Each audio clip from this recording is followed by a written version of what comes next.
या महायुतीच्या माध्यमातून सर्व शिलेदार आदरणीय योगेश दादांना निवडून आणण्यासाठी सज्ज झाले आहे आणि आम्हाला सर्वांना खात्री आहे की येणाऱ्या 20 तारखेच्या मतदानाच्या दिवसानंतर 23 तारखेला निकाल लागेल. त्यामध्ये आदरणीय दादा हे प्रचंड मताने विजय होतील याबाबत कोणाच्याही मनामध्ये तीन मात्र शंका नाही आहे. कारण आपल्याला एक असं सुंदर असं व्यक्तिमत्व लावलं आहे या मतदारसंघासाठी कि चांद को गुरूर है क्योंकि उनके पास दूर है. चांद को गुरूर है उनके पास दूर है.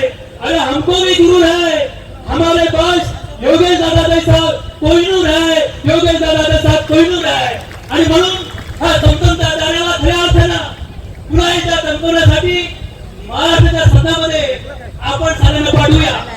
या ठिकाणी इकडे माहितीची लोक आहेत, सर्व माहितीची मंडळी आहे, सर्व कार्यकर्ते आहेत आणि कामाला लागले आहेत.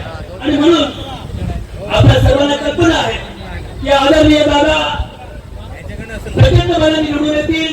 मात्र कुणी आपली दाखल जाता या येणाऱ्या निवडणुकीमध्ये एक कार्यकर्ता म्हणून आपल्या वाडी वस्तीमध्ये मत आणि मत फुकट जाणार नाही, हे राहणार नाही याची काळजी घेऊन आपण योग्य दादा निवडून द्यावा अशा प्रकारची विनंती करतो. याचं कारण असं आहे महायुतीचे सर्व कार्यकर्ते हे कामाला लागले आहेत आणि म्हणून म्हणतो अरे महायुतीचा महारथी तो, महायुतीचा महारथी तो या रणमैदानी धडकला.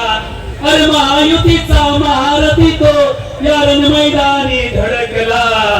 अनमर्द मराठा भडकला, अनमर्द मराठा भडकला तेव्हा महायुतीचा झेंडा फडकला. मर्द मराठा भडकला तेव्हा महायुतीचा झेंडा फडकला.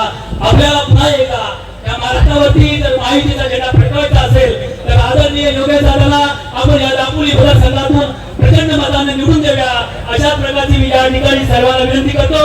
आणि योगेश दादांनी जे सुरू केलंय या दापोलीचं विकासाचं पर्व आणि त्यासाठी त्यांच्या बरोबर आहोत आम्ही महायुतीचे सर्व एवढे त्या ठिकाणी सांगतो आणि माझ्या शब्दाला पूर्ण करतो. जय हिंद, जय भारत.